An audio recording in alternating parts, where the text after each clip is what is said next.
is the Bearcast, presented by Bird Culchin Ford. Bird Culchin Ford has been in Waco since 1936. Ford is the #1 selling truck in Texas 43 years running. The Bearcast is also presented by WellMed Medical Management and USMD Health System Dallas. Here's Craig Smoak and Grayson Grundhoefer. And good afternoon. Welcome into the Bearcast on SicEm365.com. The Baylor Bears on SicEm365 channel on YouTube and over on the app as well. If you're listening to us live or whatever your podcast feed may be, listening to us after the fact, we do appreciate you however you are consuming this show each and every week, and that's the Baylor Athletics on SicEm365 YouTube channel in particular that we'd love for you to go over and please hit the like button whether you're watching live or after the fact, and would love for you to subscribe as well so this show will get delivered to you every Tuesday at around 11:15. But welcome into a big edition as we get to talk about a win this week, which has been few and far between, just twice in 5 games, but what a win it was.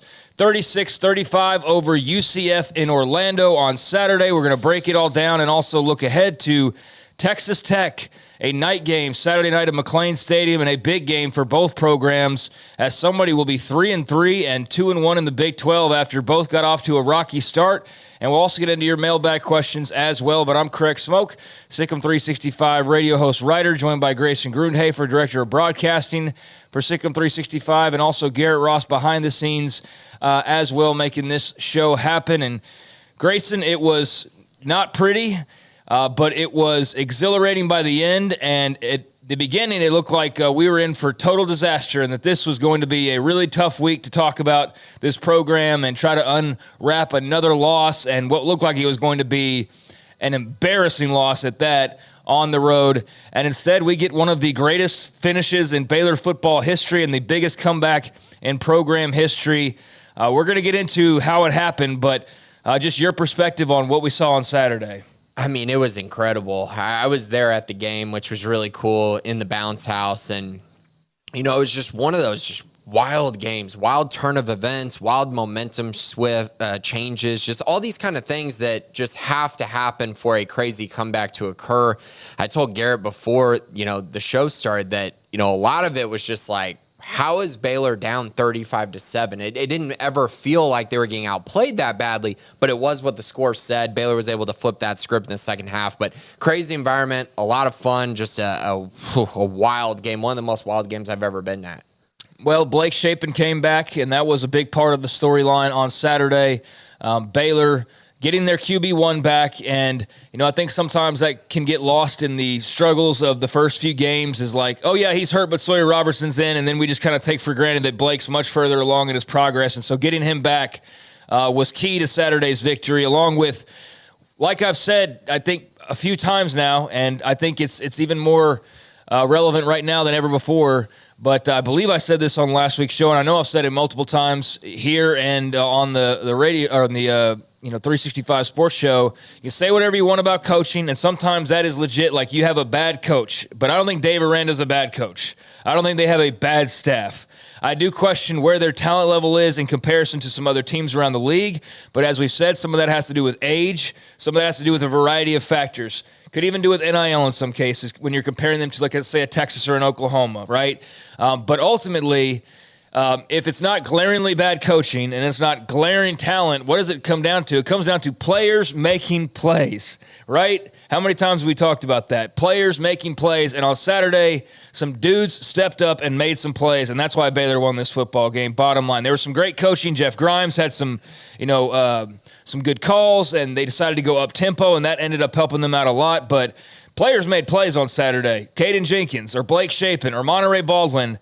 Matt Jones. That's what it boiled down to me, was not quitting, but players making plays. And that's the first time we've seen that all come together the way that it did and sustain as long as it did and as timely as it was Saturday. That's the first time all year that's all sort of come together, and those guys have stepped up and made the plays, even in the face of a lot of adversity. Definitely. And I mean, it helps when you're not facing a top 10, top 15 defense and you're able to, and you get your quarterback back. And I think that was very clear that, Blake Shape and what he brings to the table is just so different. And this is not a slight against Sawyer Robertson or saying that he won't be a good player, because I do think his future is bright, but he's not the level of Blake Shapen. And I think we've seen that. That's very noticeable. And in this football game, it was very noticeable. And the way Blake has turned into this leader and a guy who they count on to make the big plays and not, give up the big plays, which happened a year ago, has been very key. And, it's no coincidence that he comes back and now Richard Reese and Monterey Baldwin, two guys who were instrumental in everything they did a year ago,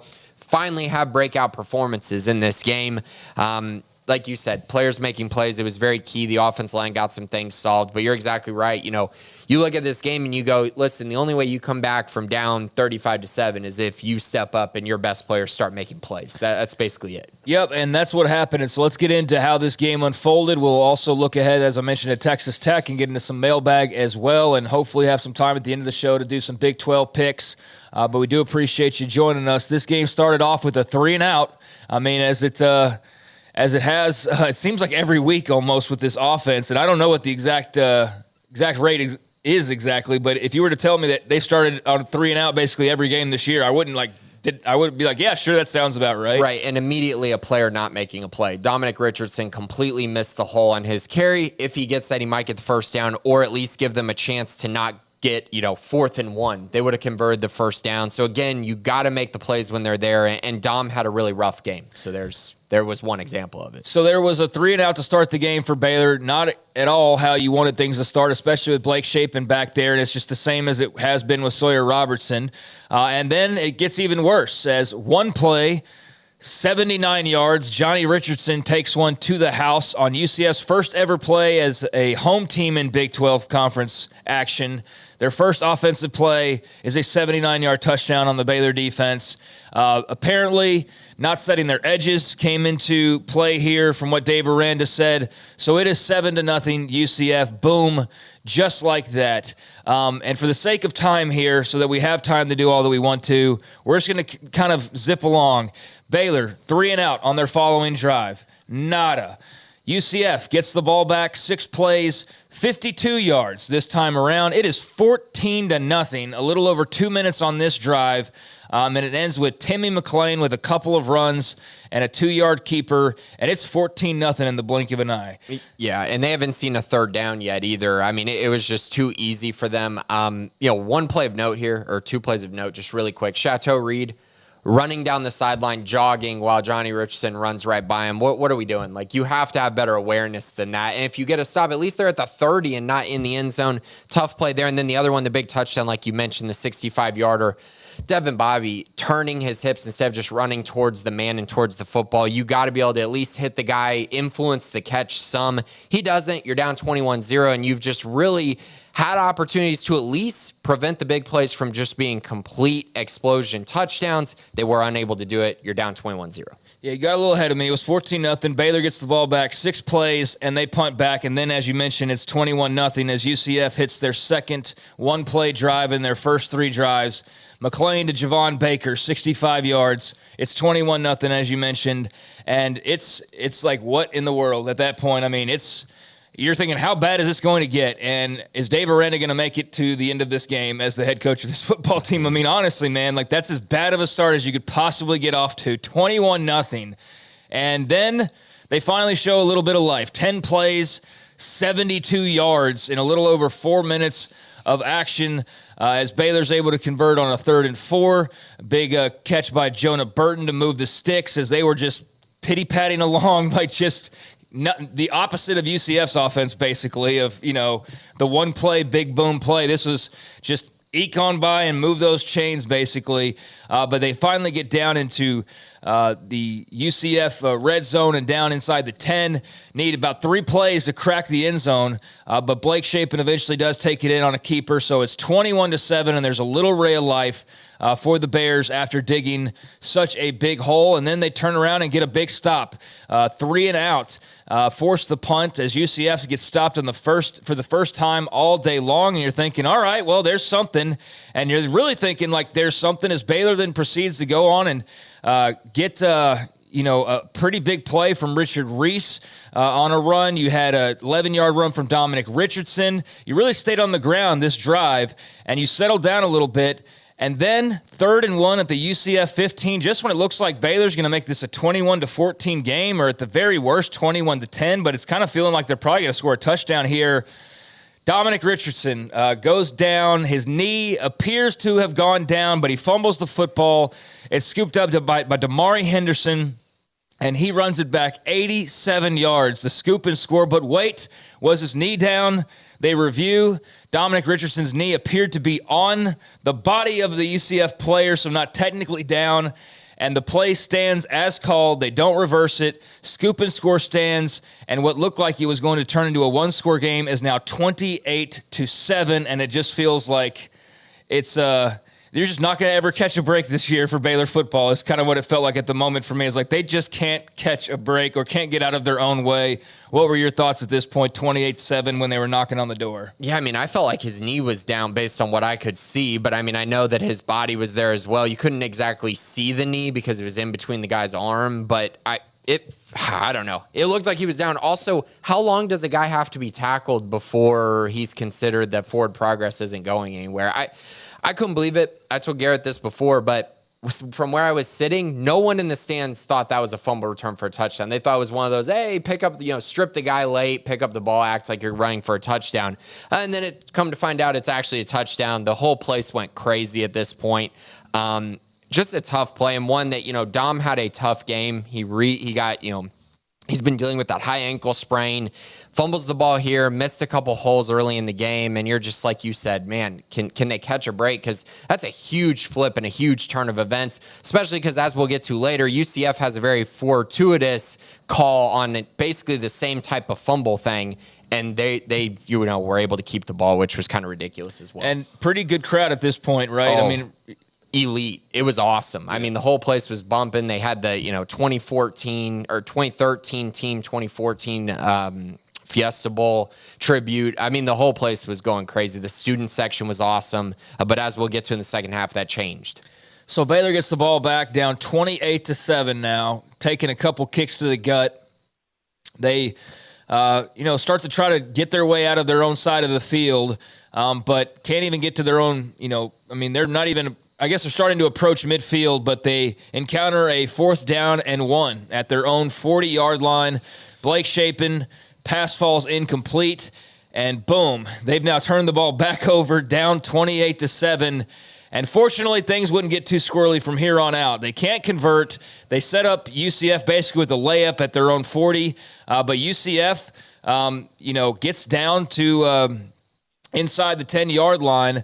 Run for 5 yards, run for no gain, incomplete pass, a big pass interference call on Kobe Hudson pushes them back, another incomplete pass, and they are forced to settle for a field goal, which gets blocked. Colton Boomer's 32-yard field goal gets blocked by, who was it that got the block? There was Cooper Lands, I believe, is who it was, got the block there. And at the time seemed like a big deal, but not like, oh my gosh, the game's going to completely flip. But Dave Aranda had the most animated reaction on the sideline. He was fired up, maybe as fired up as many people have ever seen him, quite frankly, and almost bizarre probably to a lot of eyes of like, they're down 28-7. Why is he going so crazy? Like, this isn't going to make a difference, but it was going to make a difference. Every point made a difference in this game. So this actually turned out to be well worth being as fired up as he was for this block by Cooper Lands, I believe. So Baylor gets the ball back, 11 plays, 51 yards, take a little over 5 minutes off the clock. A lot of the running game, a lot of Dominic Richardson and Richard Reese. They had a roughing the passer penalty that gave him some extra yards to start off this drive. Blake Shapen had a big run to kick off this drive as well, but they stayed on the ground here. And then and Dawson Pendergrass got involved as well, but then an intentional grounding on Blake Shapen. They have to kick the field goal, and the 46-yarder by Isaiah Hankins is no good. So the first half basically comes to a close with the missed field goal there after you just blocked the field goal. So you kind of gained momentum, but then you didn't really do anything with it. And at the half, it's 28-7. Yeah, and that was the first play that I saw from Blake Shapen where I was like, okay, that looked like 2022 Blake Shapen. Like, you got to have better awareness. You got to throw the football away because you need points there, right, to make it 28-10. He gets the grounding penalty. It was obvious grounding. Didn't throw the ball to the line of scrimmage. Tough play because 28-10 feels a lot better than 28-7. But what I will say at the end of the first half is that Baylor was not getting outplayed by 21 points. They weren't. I think they were probably maybe 10 points worse in the first half, and it ended up being 21 points, which was kind of the difference there. That fumble, obviously, returned for a touchdown, was the biggest flipping point in that half. But in general, you're not feeling good, right? I mean, you're down 28-7. UCF doesn't look like they're going to be held below, at least 40 points in this game based on the way Baylor's defense was playing. And you kind of knew that Baylor was going to have to get a couple just crazy plays to flip their way, kind of like UCF did in the first half, which they end up doing later in the game. Yeah, so Baylor goes in at halftime. I mean, Aranda was fired up with the big block kick, but I don't know how many people there were actually like, yeah, they can. I mean, you're right in that the score wasn't really indicative of kind of how it felt. But I don't think anybody was like, oh, they're totally going to come back and win this game, and especially not with the way the second half started. So UCF gets the ball back. They're up 28-7, and they go 14 plays, 84 yards in nearly 7 minutes, just milk that clock. But a big third down conversion, another big third down conversion, another 3rd-and-1 conversion. Got some penalties on this drive as well. Got down into Baylor territory and eventually down inside the 10, and it all leads to, on play number, 14 of the drive, Timmy McClain able to find Xavier Townsend for a 6-yard touchdown on 3rd down and goal, and it is 35-7. Knights over the Bears. Yeah, and that 1st and goal play at the Baylor 9 is the play that I'm referring to, where Mike Smith stripped R.J. Harvey, picked up the football as well. That should have been Baylor ball, but they said that they had ruled his forward progress had stopped, which, again, utterly ridiculous that you don't call that on the other one. So, like, Gus Malzahn after the game complaining about calls. Come on, man. Was he? Yeah, oh, come on, I didn't even watch his post game. Come on. Yeah, so some of the statements he was making about, making excuses for why they lost this game. Come on now. Yeah, no, with he the calls has. They got. He has nobody but to blame, but he and his players. Yeah, there's no gifting of really anything in this game, and yeah, I didn't realize. I hadn't gone back. I usually do watch most post games, and I hadn't for this one. But now that I've heard that, I definitely don't want to go back and hear that because it's going to leave a bad taste in my mouth, and it's BS. So yeah, Gus Malzahn's better than that.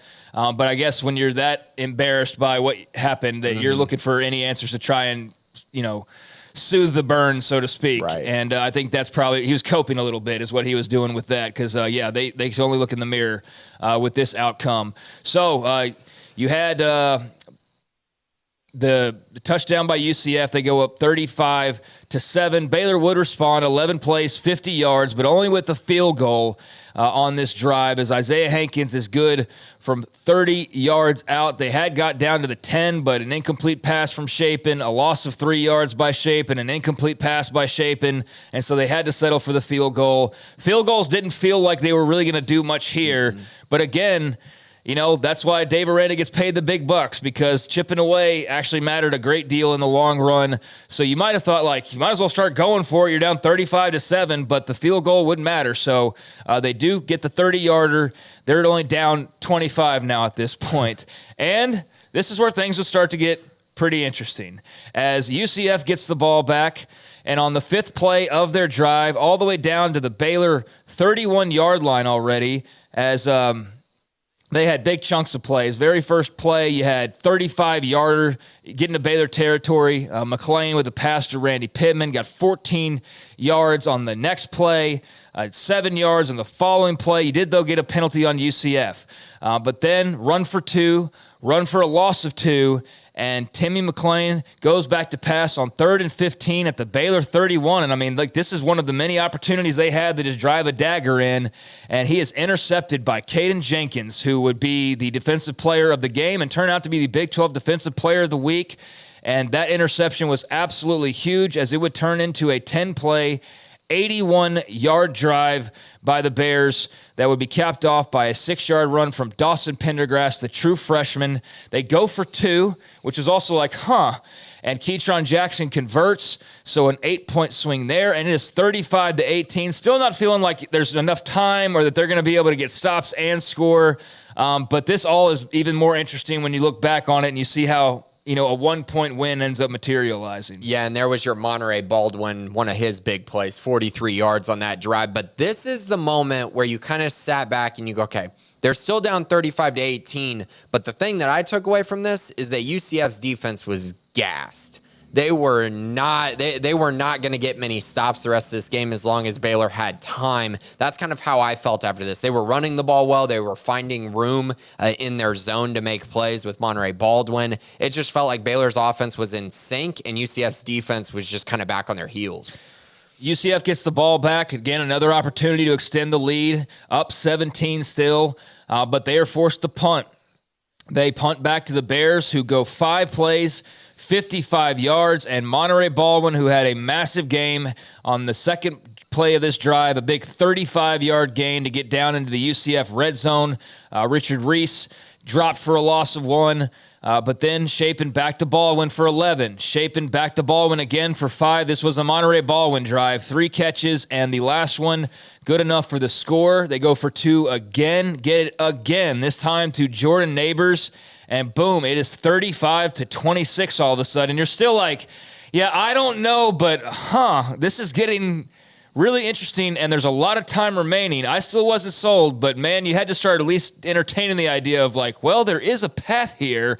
But back-to-back touchdowns, back-to-back 2-point conversions, and it still wasn't getting the craziest it was going to get. No, and it's still, like you said, felt like UCF was still going to win this game. But It did, once again, this is kind of what I came back to. If UCF was not going to score the rest of this game, Baylor was going to have a chance to win because they were moving the football rather easily at this point in the game. And what they really did was they took advantage of UCF's safeties and linebackers because they were having just such a tough time throwing the ball to Keytron or Howell because their cornerbacks were really, really good. So they finally attacked the middle of the field with Dabney, Klopfenstein, and then, of course, Monterey as well. It really paid off. So UCF gets the ball back, and they go heavy on R.J. Harvey on this drive, trying to run the ball, just kind of settle down a little bit. Run for 4, loss of 1, then a big conversion to Xavier Townsend for a huge first down into Baylor territory, an 18-yard run, and you're like, all right, here they go again. Another run for 6, a loss for 1, and then the play that was the play of the game in many ways. UCF just self-inflicted wound. I mean, this isn't, this was just a break for Baylor. I mean, this wasn't a forced error, but what it was, though, was a player making a play to go back to the start of the show, because what could have happened here was a number of different things other than what ended up happening. But UCF fumbles the football. Caden Jenkins, Johnny on the spot, as the announcing crew said, and it's a perfect way to describe it. He's there, right time, right place, grabs the football, scoops, and goes on to score 72-yard fumble return for a touchdown, matching UCF's big fumble return for a touchdown. This one much clearer, though, and clearly a fumble. No controversy, no review needed. Jenkins takes it to the house, and this was a player making a play, Grayson, because, I mean, first of all, quarterback just dropped it. And then, the men in motion, kicked it on the way over, and so it bobbled around for a second. But any number of people could have fallen on this football or grabbed this football from either team. Caden Jenkins could have just fallen on the football. Mm-hmm. He could have picked the ball up and stumbled like we see guys do so many times. But, this is the players making plays because he recovers this. Okay, that's cool. They still have to drive, a good bit of distance. But the fact that he scooped and then scored and went the distance was what made this such a massive play. And boom, baby, it is 35-33, just like that. And now this is a real ball game, and the announcers are going nuts. And Caden Jenkins has his second turnover of the game. And, man, this was one of those that you're like, all right, something weird's happening here. Yeah, and this is where Gus Malzahn is no one to blame but himself. I don't know what the heck this dude was doing, going out there trying to run Wildcat. Their quarterback wasn't even in the game. They were going Wildcat with, which they've done in the past this year, and their Wildcat quarterback just dropped the football. And like you said, it was so weird because the ball gets kicked away, obviously, and Caden Jenkins returns it, but from my vantage point where I was in the stadium, the ball was kicked away from me, so I couldn't even tell that it was kicked. Yeah, and it was kicked a couple times. Yeah. Right, and I was just trying to figure out how the heck did the ball get that wide? I was trying to figure out, did someone hit him? I went back and watched the replay at the end, and I saw that it was kicked, but such a weird feeling when you're watching it there and somehow the ball gets kicked out that wide. You're like, how the heck did that happen? But great play by Caden. I mean, this true freshman is not playing like a true freshman. He has been spectacular. Yeah, Big 12 Defensive Player of the Week, worth mentioning again. But that was R.J. Harvey who was back there in the Wildcat, and just dropped the ball, and then guys in motion kicked it, and they're scrambling, and there's Caden Jenkins to make the play. And again, the fact that he scooped and scored and made a play, like a big play, is what was the difference in this game. Was recovering the fumbles one thing, but scooping and scoring it at 72 yards, that's an entirely different thing. So all of a sudden, it's 35-33. What is the bounce house like at this point? Because you're saying earlier, like, they're cruising and it's great and everything, but based on what Paul was saying, there's a lot of people that had left because they were blowing them out, which, come on now, UCF fans. You got to stick around for the blowout in your inaugural Big 12 home game. But regardless, what was the crowd like at this point? It's 35-33. Right. A lot of people left at halftime, actually, because you felt like the game was over. And then even more people left when it was 35-7. Garrett was telling me that it was family weekend, so there were a lot of parents there. And maybe that's why they left to go, eat food, go hang out, whatever. But my goodness, it was a huge mistake. And it's not like the crowd was ever bad, but it did take away some of the luster that it had at the beginning of the game. And then obviously now that Baylor's coming back, they were they were so quiet and just nervous, I think, because it's like, no way are we about to witness history, honestly. Yeah, so UCF gets the ball back. Another opportunity to just drive the dagger in, but a 4-yard pass. Then a pass for 11 yards, but a big-time penalty, the illegal forward pass called on Timmy McClain. So that backs them up, and importantly, the loss of down that's attached to this as well. So and it would have been a first down. And it would have been a first down on the play, but it was very clearly a penalty, so that was negated pretty quickly. The illegal forward pass, they lose the down and are backed up, and all of a sudden it's 3rd and 10 at their own 25, and so now the pressure's ratcheting up a little bit. Timmy McClain, incomplete pass, and UCF has to punt the ball back. So, man, it's just got all the ingredients of craziness, and you're thinking, like, can they really pull this off? Baylor gets the ball back on what will be their final drive offensively. You got some runs from Richard Reese and Dawson Pendergrass, Blake Shapen. Big completion of Monterey ball when another one of the plays of the game, and another like the Caden Jenkins thing of like Monterey could have just gotten the first down, but he didn't just get the first down. He got the first down, and then he got a whole lot after that and nearly broke it for a touchdown, but bounces off a tackle, gets into the open field, gets in the middle field, had one man to beat and just couldn't get the angle right to be able to go all the way, and gets tripped up. But he turned what was, a modest first down gain, which was still really what they needed, was just keep moving the chains.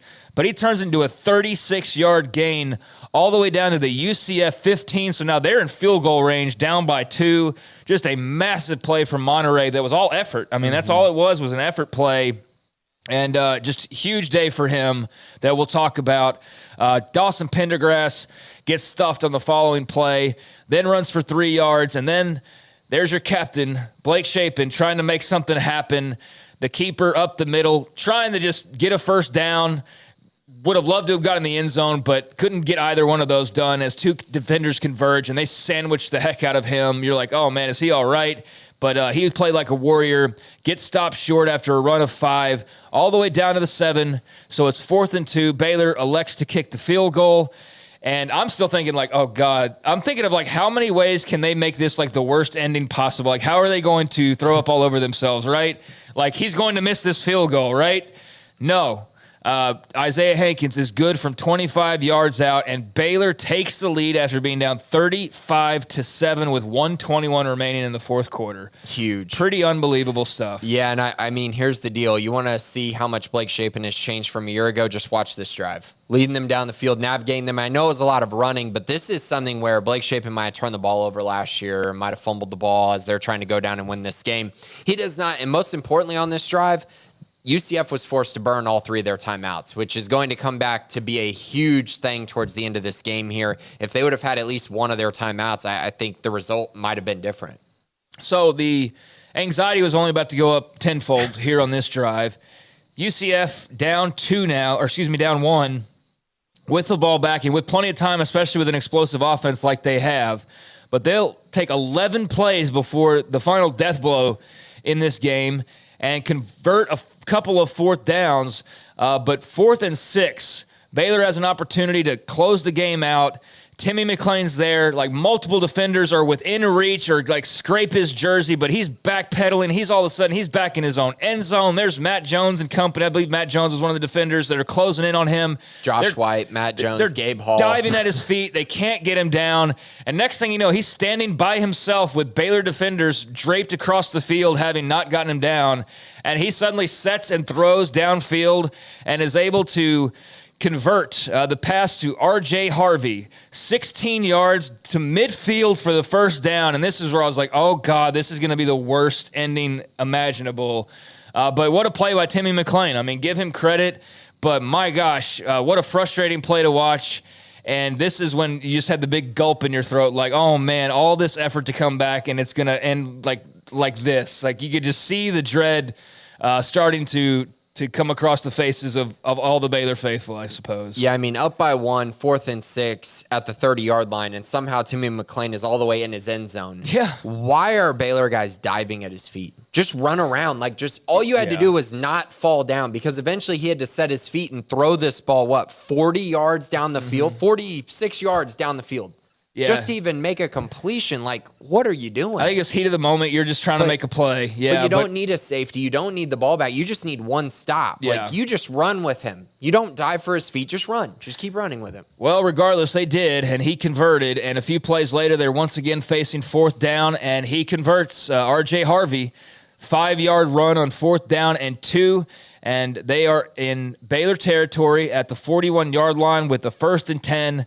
Pass incomplete from Timmy McClain. 2nd down, pass incomplete. And on 3rd down and 10, because of the clock's running down, they had to spike the ball. They got to get a field goal attempt in. And Colton Boomer with a 59-yard attempt. He had made the big kick. What was that? Boise State. The Boise State game a couple of weeks prior after they had to make a comeback in Boise.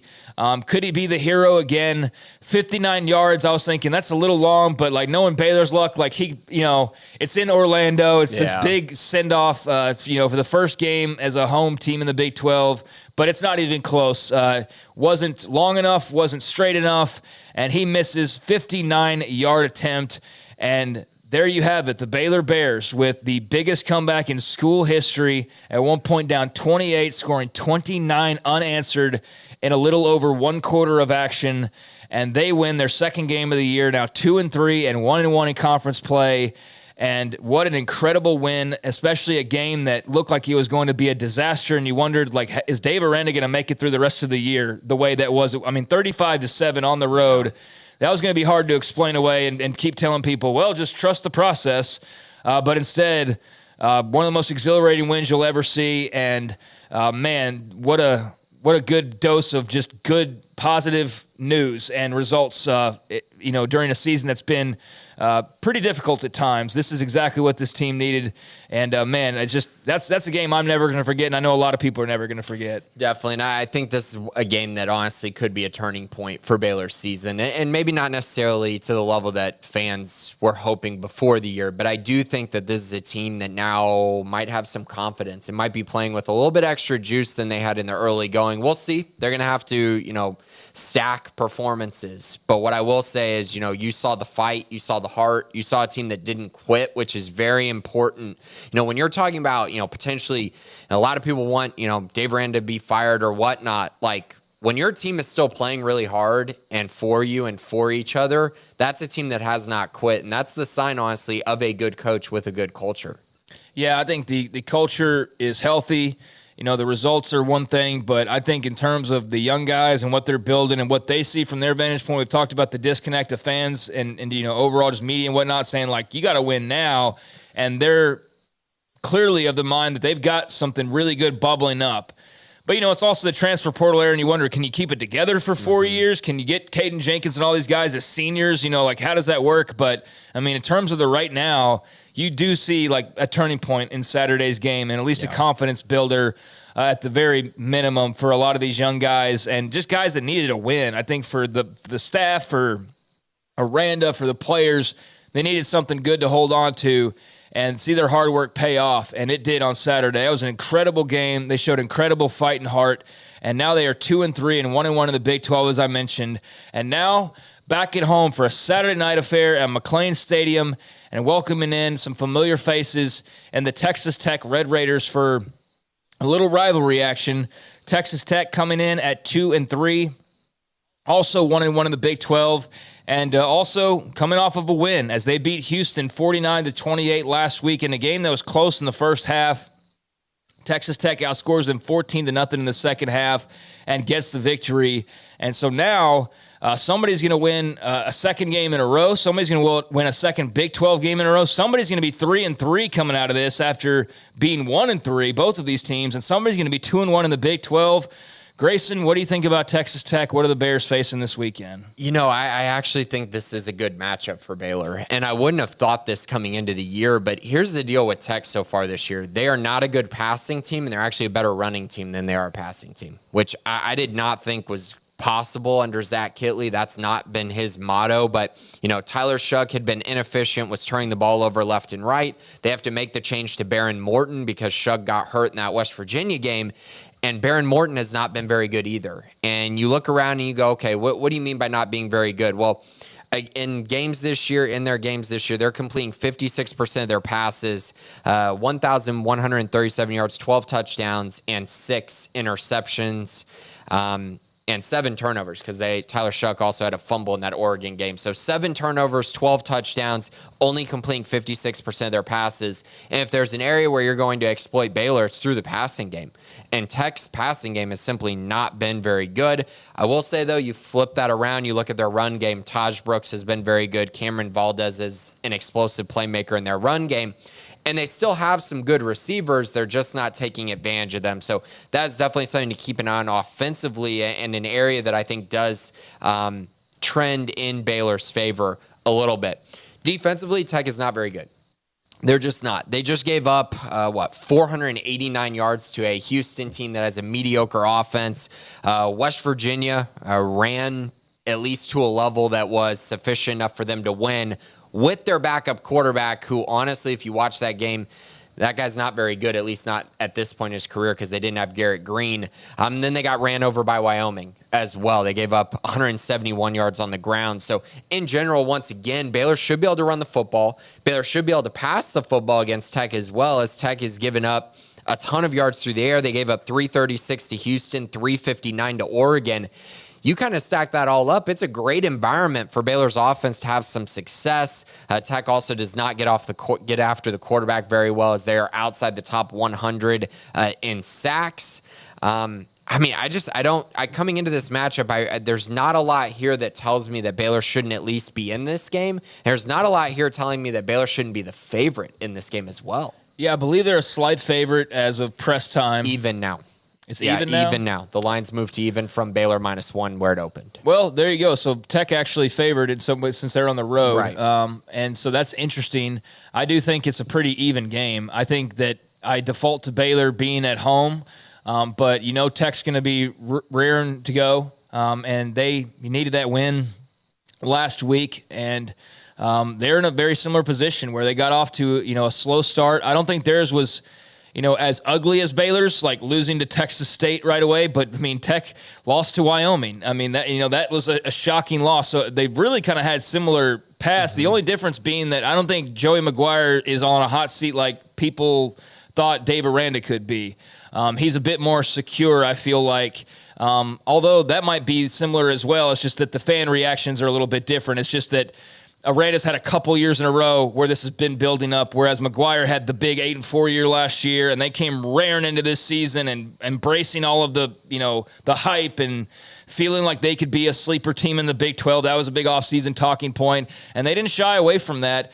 And you know what? They could still turn out to be that way. There's a lot of season left to go, but they came out of the gates and right away, losing to Wyoming, much like Baylor lost to Texas State. You turn around, Baylor loses to Utah in a winnable game. Tech loses to Oregon at home in a winnable game where Tyler Shuck throws a bad interception at the end, and that seals off their opportunity to win. So you lost by 2 in overtime to Wyoming, winnable game. You lost by 8 to Oregon at home, winnable game. You destroyed Tarleton State the same way Baylor beat up Long Island, and then you turn around and you lost to West Virginia, whereas Baylor lost to Texas. Texas beat their heads in, whereas West Virginia just outlasted Texas Tech in a low-scoring game, 20-13. It was like misty. Yeah, it was backup quarterback. So there was some things going on there, and that was a winnable game for them. So they could very well be like 3-1 or 4-0. I mean, looking at their record and saying what games were they? They've been in every single game. They haven't had a game where they just got blown out.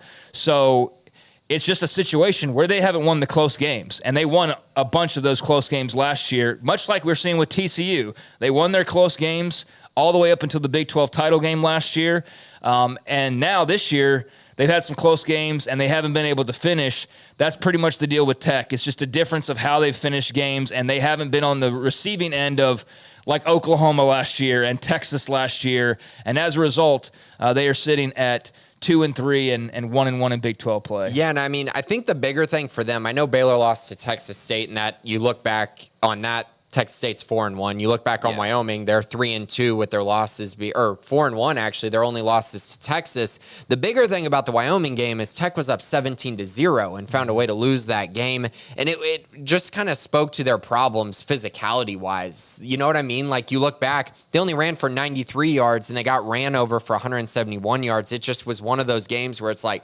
wow, their physicality has gotten exposed again. It's another same kind of year as last year. I think they went 7-5 last year and then won the bowl game. If I remember, I think they went 7-5 and then 8-5 with the bowl win. Yeah. So, I mean, they were good last year. They weren't world beaters. And coming into this year, I think they were picked 4th in the Big 12, and they've gotten off to a rocky start. And I think based on what I've seen so far this year, yeah, it maybe hasn't looked as bad as Baylor, but in fairness, Baylor, I think, has played better teams than Texas Tech. Like West Virginia is not beating Texas this year, and Houston is not beating UCF this year. So that part of it, I think, also has to come into play when you look at these two teams. But in general, like you said, I mean, it's a rivalry game. There's a lot of emotions going into this game. Texas Tech remembers what happened to them last year when Baylor beat the brakes off them.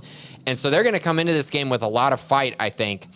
But I also believe that at this point in the year, there's a lot that I can point to and a lot that I look at that tells me that Baylor should have some success in this game, and Baylor really needs to win this game. They're 1-4 at home in their last 5 home conference games. They've been terrible in night games. They haven't provided a lot to the fan base in these Big 12 home games, and they need to flip that. They cannot continue to lose at McLean Stadium. It's too big of a home field advantage. We've seen it in the past and how well Baylor teams have fared at home. Dave Aranda hasn't capitalized on that the last 2 years, and he needs to in this game specifically. It's a huge one going into their bye week. Yeah, I mean, if they come out and they put out another deflating home performance, I mean, I just don't know how many times you can do that. And, Right. Especially coming off the momentum of last week, it's a Saturday night game. It's Texas Tech, so it's a rivalry. And like I said, somebody's going to be 3-3, and where you were 1-3 a couple weeks ago, that's a big deal. Be 2-1 in the Big 12 is a big deal. So for both teams, this is huge. It doesn't have the buildup of like Joey versus Dave Aranda like it did last year, although they absolutely, I'm sure, want a measure of revenge for last year because that was embarrassing. Mm-hmm. There's a lot of hype Saturday night in Lubbock. Mahomes. Yeah, Patrick Mahomes going to the Hall of Fame, all that stuff, and then Baylor came out and just punched him in the mouth, and they made it sort of interesting at the end, but it wasn't enough. And Baylor, clearly was the better team that night, and so I don't think that's as much of a storyline as it was a year ago. But I do think that's still underlying, definitely a part of this. And then when you think about recruiting and the future Big 12 and things like that, somebody can kind of grab hold here and kind of get a little bit of a lead on the other. And so, yeah, this is a big game. Taj Brooks is their best player on offense, but they've got some guys who can make plays in the receiving core, guys like Jaron Bradley and others. Baron Morton is still a work in progress, but he's more than capable if he's on of hurting you. But no Tyler Shuck, we do know that, so it will be Baron Morton with the Shuck injury, keeping him out what looks like probably the rest of the year. But yeah, they've definitely got some pieces on offense that are capable of hurting you. But I do think this is a pretty even matchup when all is said and done. So anything you really want to touch on with them before we move into the mailbag and answer some more questions about both of these teams? No, let's move to the mailbag. I think, my general thoughts, again, are just kind of this is a favorable matchup for Baylor, and Baylor needs to find a way to win this kind of game at home in front of their crowd. It's very meaningful in my eyes to Baylor. It is to Tech as well for different reasons. But yeah, that's kind of where I'm at. I'm sure we'll get more questions to kind of preview it a little bit more here in the mailbag. All right, so let's get into some questions, and then we'll have some predictions for the Big 12 and for this game in particular at the end of the show. Alpha Needle, Grayson, how many times did you say to yourself watching the game Saturday prior to the fourth quarter, I do not want to do the Let's Chat thread on Monday? How would you rank? Well, let's do that first. I was thinking, because I had to drive. I was driving somewhere during the first quarter, so I listened on the radio, and then I watched the second through the fourth quarter. But as I was in my car and it was 21-0, I was like, oh my gosh, next week is going to be so rough, man. Like, I was just already dreading what Monday was going to be like and what writing was going to be like. And thank the Lord we don't have to wonder what that was like. But yeah, what were your thoughts as you were watching the game prior to the fourth quarter? Yeah, I was thinking to myself, if this game ends up being something like 45-14 or something like that, I mean, even at worse. some point, It could have been worse. But at some point, we probably would have had to have a really tough conversation about Dave Aranda and the program. So I'm happy they turned it around. But yeah, I was not looking forward to it at that point. That's for sure. That was the big thing. Players made plays, and they also showed the buy-in and the culture. They didn't give up. Yeah. How would you rank the UCF Stadium compared to other Big 12 venues? Where have you – I haven't been to all of them, so I can't rank it to every single one. I mean, obviously it's smaller than Texas. Texas can get really loud with how many people are there. I guess they're not Big 12 anymore. The other ones – yeah, they are. Yeah, TCU. I mean, they're in the Big 12 team right now. Yeah, TCU's is a fun environment when they're good. When they're bad, that environment is terrible. People don't go to the games. Trying to think, where else have I been? Oklahoma State once, which I think is my favorite. That's the loudest. I've only been there one time. Outside of that, I don't think I've been to any of the other ones. Oklahoma? I haven't been to Oklahoma. Yeah, I've been to Stillwater, Norman, Austin, Fort Worth, and maybe that's it. Have you been to Manhattan? No. No, yeah, me neither. Yeah, but that's a place I would like to go. So yeah, you'd rank it. I think it's probably fun-wise one of my favorites. It's like right there with Oklahoma State as far as fun, crazy environment when they're doing good. I was very disappointed that people left, but it's crazy. The stadium's made of metal, and so they call it the bounce house because people are just stomping on the floor of these bleachers, and you're just like, what is going on? Eventually, my wife and I were just banging on the bleachers too because it's like it was fun, great time. The people there were actually pretty nice too, outside of one just crazy guy. But there's always one of those. Always one. Ginger Bear, electric comeback against UCF, hopefully is the start of something new, and we see a transformed Baylor team on Saturday. What do the Bears need to do in order to win against Tech? Thanks for answering our questions, Sick'em Bears. Appreciate you, Ginger Bear. Yeah, Baylor needs to run the football, and they need to stop the run. If they can do those two things, they should be able to beat Tech by quite a bit. If they can't do those things, it's going to be very tough for them because those are the two areas, that are, in theory, the strong points of each team, but also I think there are still question marks about both of those areas, right? Like, is Baylor's offensive line going to actually be able to step up against Texas Tech? Can Tech run on a mediocre, I guess you'd say, defensive line? We'll see, but that's my biggest thing. I think running the football is going to be key, and obviously they're going to need to keep Blake Shapen as clean as possible as well, because if he gets time, he's going to light up the Texas Tech secondary. Yeah, I mean, they got to keep Shapen healthy. He took a lot of hits last week. Some of them, like the big run at the end of the game, he did that himself. Yeah. But you got to keep him clean, and you got to be able to run the football, and that's still my big question, because one thing that I kind of hammered home last week throughout the week was they better be able to run the ball against UCF. Like, if they can't, then there's bigger problems than we even realize, because UCF doesn't have a good run defense. No. And so that was one thing to do it against UCF. Now you've got to be able to do it against other teams. And so that will be a test this weekend. But hopefully with Richard Reese having a big game and, having kind of a full stable, it feels like, again, that, Dawson Pendergrass is obviously gaining a lot of attention and momentum with what he did last Saturday. You have the guys, I feel like, but yeah, you've got to be able to run the football first and foremost in this game. Yeah, and the good news about Tech that's not the same as UCF. UCF is great at getting tackles for loss and creating havoc. Tech is not. Tech is better run defense, run by run, but they're not getting the 2-3 yard losses very consistently. Whereas we saw against UCF, I mean, for as many times as Baylor gashed them, they also created negative plays and got sacks and things like that. Tech has not been able to do that this year, which is, again, that plays into Baylor's favor. Yes, it does. Let's see here. Dubbikins for Craig. What's the status of Squirrel Williams? Thank you, Dubbikins. Very funny. Man, I miss Squirrel. I don't miss the questions about him, but I do miss Squirrel. I was a big fan of that young man, and he's coaching now. At Crosby. High School, his alma mater, but went to La Tech this offseason and was going to play there, and I guess injuries and just whatnot, he decided to go ahead and move on from the game, which you can't blame him knowing the struggles that he went through here.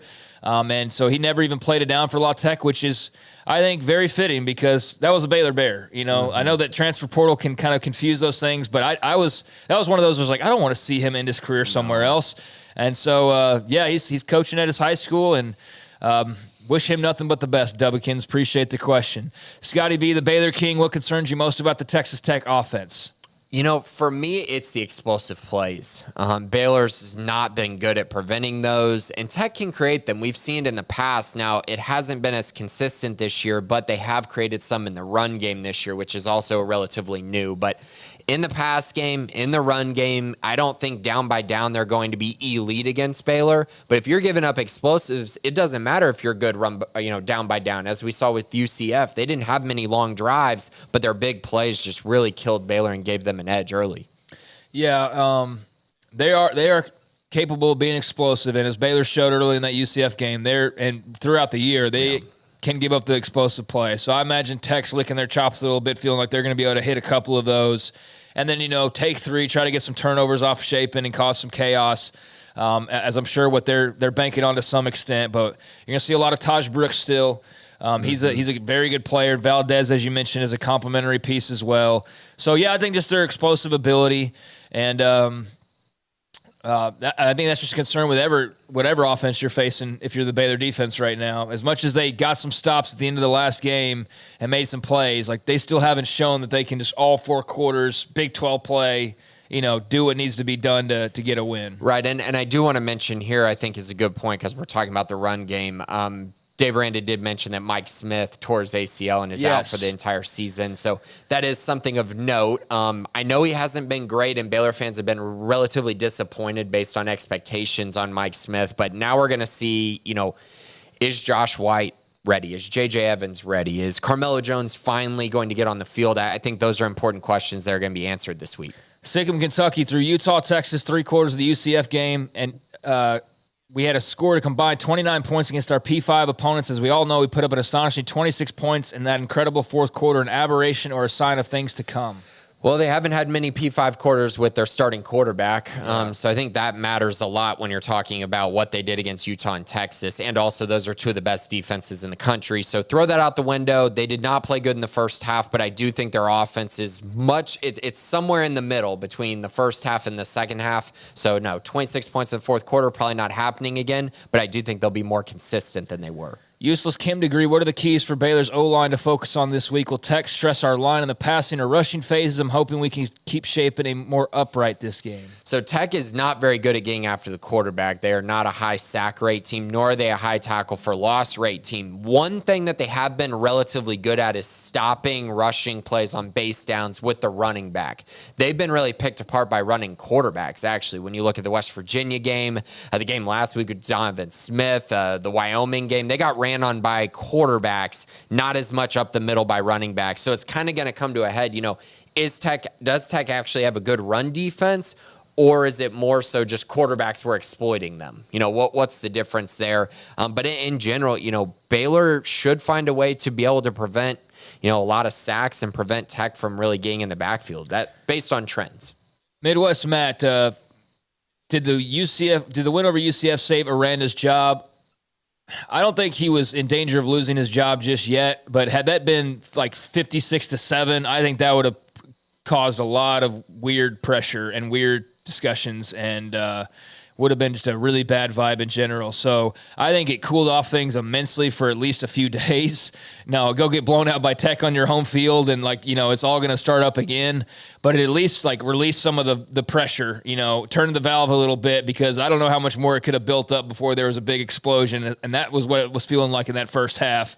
and with them down 35-7. So I don't know if that saved his job, but it certainly saved some stress and did lighten the mood a little bit, which was much needed. Yeah, I think that it kept him from getting fired mid-season, which is big. And I think it's one of those things where now he just needs to build on that and not get blown out. Because like you said, it matters how you look. The results matter, but also you can't be getting blown out back-to-back weeks like they were. So I think he's going to have the Baylor job next year as well.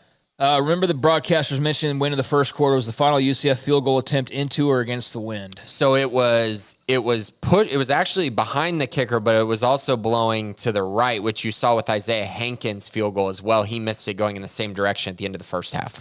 How did Baylor use their star in this game? I know you guys talked about using another corner to help against the pass rather than having Bryson Jackson out there in coverage. Did that happen, or did Jackson do enough?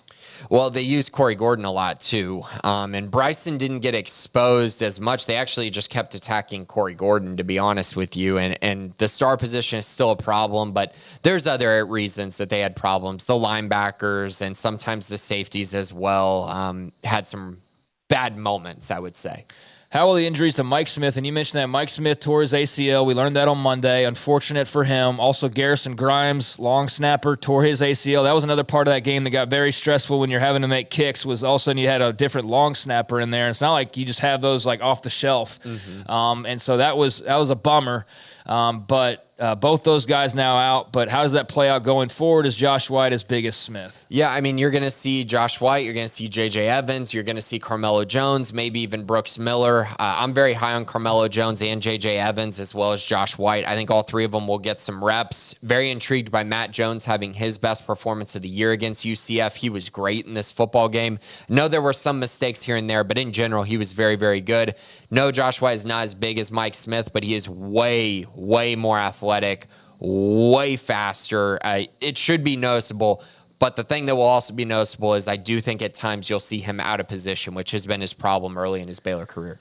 What is y'all's updated record prediction? 5-7 or 6-6 is where Midwest Matt says he's at. I haven't given it much thought. I'm just taking this week by week. I don't really care so much about a prediction, but it definitely gives them a pathway to end a lot better than what it looked like a couple of weeks ago. Yeah, I think if they win this weekend, I'm probably thinking they're going to be a bowl team, to be honest. And since I have them, which we'll get to, have them winning this weekend, I guess I'm leaning towards 6-6. But the problem is they've been so inconsistent. They could really lose a bunch more games on their schedule or win a bunch more games. It's just wild, the shifts. That's the thing about the win was that it didn't cover up all the warts. Like it did, but it didn't. And Aranda has mentioned that. Like, dude, they were this close to getting blown out. I mean, blown out and embarrassed. So, yeah, they won the game, but they were this close to being 1-4. So, yeah, I'm not ready to they won and now they're off to the races. Like, that's what you should see. Yeah. But are we actually going to see that? I don't know just yet. Is there anything else y'all can share about Monterey off the field maturity stuff referenced by Aranda? No. I don't think anything like crazy. It's just a young guy who's, growing up and trying to find his place and realize what his place is and how important he is to the bigger picture. And I think just trying to figure things out as a young man is kind of what it boils down to in the long run. And, he gives Dallas Baker a lot of credit for kind of bringing out some of that. But I think for Monterey, it was, just buying in basically was a big part of it. And also just realizing his position in life and on this team and, attacking it as opposed to just, veering off and wandering and, not amounting to what he could amount to in some ways. Yeah, and everything's earned.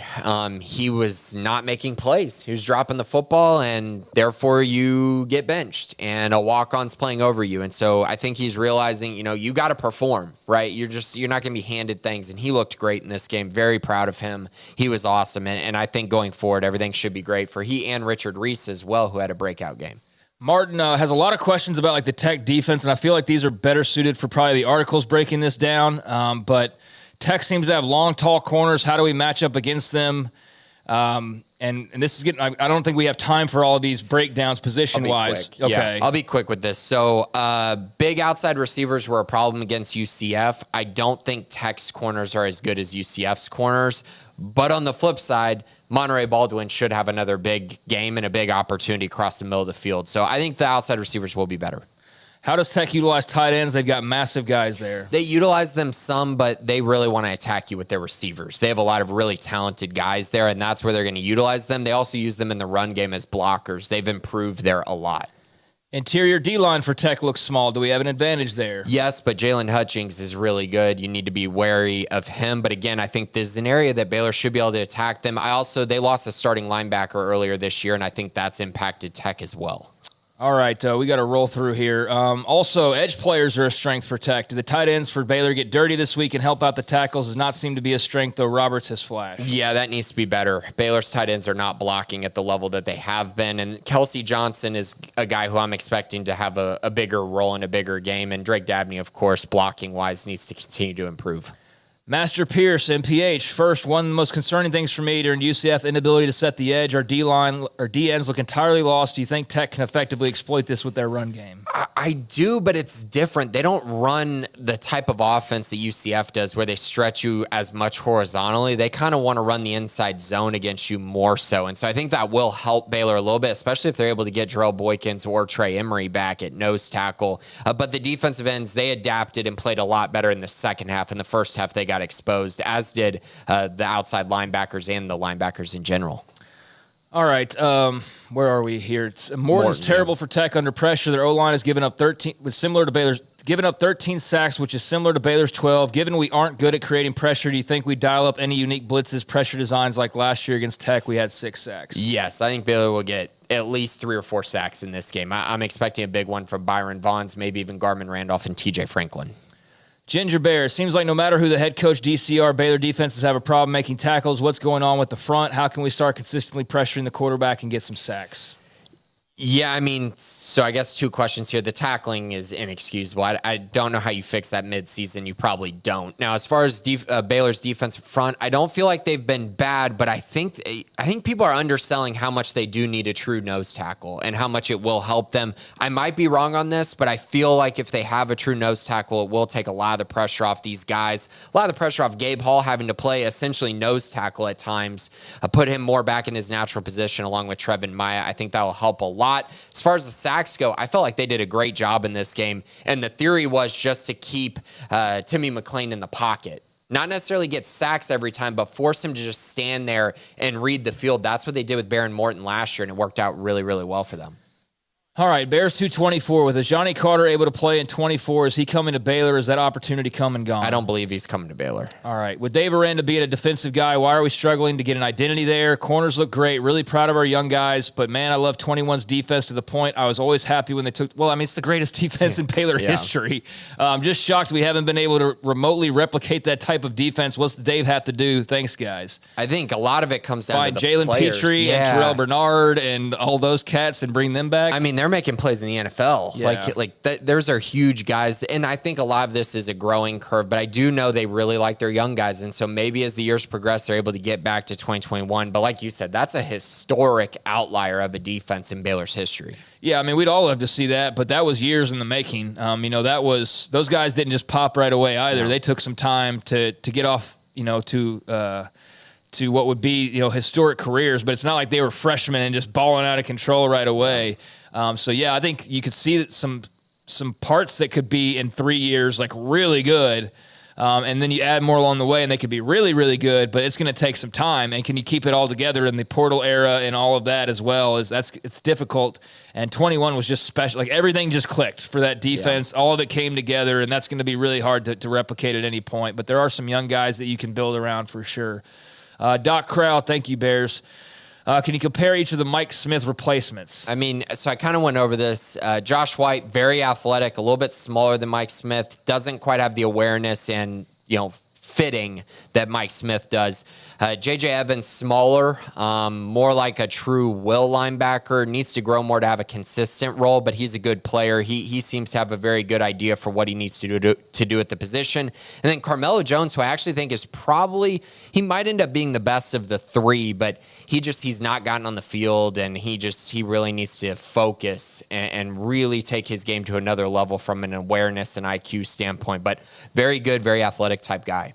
Do you think we see more tempo the rest of the year to smooth over the O-line issues? I think they made that clear in the postgame that's probably the case, Definitely right? Happening, yeah. Yeah, that's a for sure there, Doc. And finally, does Pendergrass become our main every down back at any point this season or next? That kid can play. No. Not this year. He's got a role, and that's great. He's a very good player, but Richard Reese, Dominic Richardson are your 1-2 as long as they're healthy. If one of them is out, they'll be the 1A, and Pendergrass will be the 1B. At least that's how I read it. But he's a very good player, and he's shown flashes. Yeah, I mean, he had some key runs. And a big catch. Yeah, and a big catch the other day. So, yeah, he's proven that he's going to be able to make some plays for them. But, yeah, as an every down back, I mean, I think the bigger revelation was Richard Reese having the game that he had and crossing 100 yards and having the most carries that he's had all year. And, I think that hopefully he's starting to get going and they can be more reliant upon him and then have Pendergrass, Richardson, et cetera, as a change of pace or another option. But I was glad to see Reese get going. That was big for me because I was curious. Why is he getting so few carries and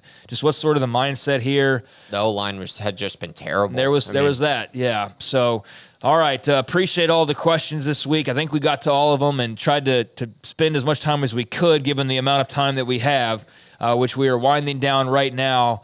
But from Alpha Needle all the way through to Doc Crow at the very end, always appreciative of those of you who listen to the podcast and also want to ask us questions. So thank you for all of those in the mailbag this week. And I think we've covered a lot of bases.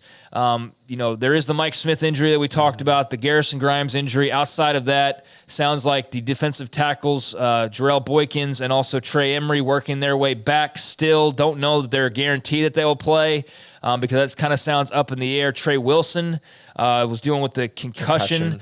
Not sure exactly if he's able to come back just yet, but that's also somebody that we're eyeing that Aranda touched on. But it wasn't all that different from what he'd said the week prior. So those guys are still sort of in limbo, but we do know about the 2 season ending in Grimes and who was the other season ending? Mike Smith. Mike Smith. But yeah, don't know about the other guys just to fill in there as well. Yeah, I think you'll see much closer to 100% from Boykins and Emery after the bye week. But I do think, going into this game, I think at least one of them will get on the field some. It seems like they're trending in that direction. I mean, Boykins has been practicing for over a month now, so you would think that it's time for him to get on the field. Yeah, how long is it going to take to get in shape? Yeah, that's I can get some pretty good shape in about a month, let me tell you what. So hopefully he's close to getting back as well. But yeah, that would be huge to get your defensive lineman back, especially in a game where Taj Brooks is going to get a lot of carries and they're going to try to run the football and be what did Matt Royce say? Fastest, most physical. I forget the phrase now. Whatever it is, toughest, fastest, most physical, strongest team. Like that mentality is coming in, and they're going to want to run the football and be the stronger, more physical team. And I think Baylor's going to have to match that. That'll also be a big key in this game is matching energy, matching physicality, and then we'll see who makes the bigger plays. But, man, should be a great atmosphere and a fun one. So that's one of many games this weekend. Let's go ahead and get into them to close this on out. All right, let's pick them. So 6:30 on ESPN on Friday. Kansas State travels to Oklahoma State. Kansas State's a 12.5-point favorite. 54.5 is the over-under. Yeah, give me K-State. I have no faith in Oklahoma State right now. This is weird. It's Friday night in Stillwater, but I have very little faith in the Cowboys, especially against the Wildcats. So, yeah, K-State coming off of an open week, I believe, as well. Yeah. So they've had a couple weeks to prepare. So, yeah, give me K-State. I got K-State as well. I don't trust Alan Bowman at quarterback for Oklahoma State. I think K-State wins something like 30-20. I think they get the job done in Stillwater. Next up, 11 a.m., the Red River Shootout on ABC. Oklahoma versus Texas in Dallas at the Cotton Bowl. Texas, 6-point favorite, over under 60.5. Yeah, I think this is a toss-up, really. I don't think that they're too different, but I am curious of how different they are because it's hard to tell with them not matched up against one another. Oklahoma looks vastly improved, but this will easily be their biggest test. Texas looks really, really good, but this will be, arguably along with Bama, their biggest test. But, yeah, I'm fascinated by this game because I do think they're both pretty good. I think Texas, though, is who I give the edge to. I've just been a little bit more impressed by them overall. So, yeah, give me the Longhorns, but I can't wait to see this game. Like, if it turns into a blowout one way or the other, I'm going to be shocked by that because I do think we're in for a pretty back-and-forth football game. Yeah, Texas is more proven to me, so I'm going to take the Longhorns as well, but I think it'll be a close game. 30-27, I have the Longhorns in this one. Next up, 3 p.m. on Fox, UCF travels to Kansas. Kansas, 2-point favorite, 65 is the over-under number.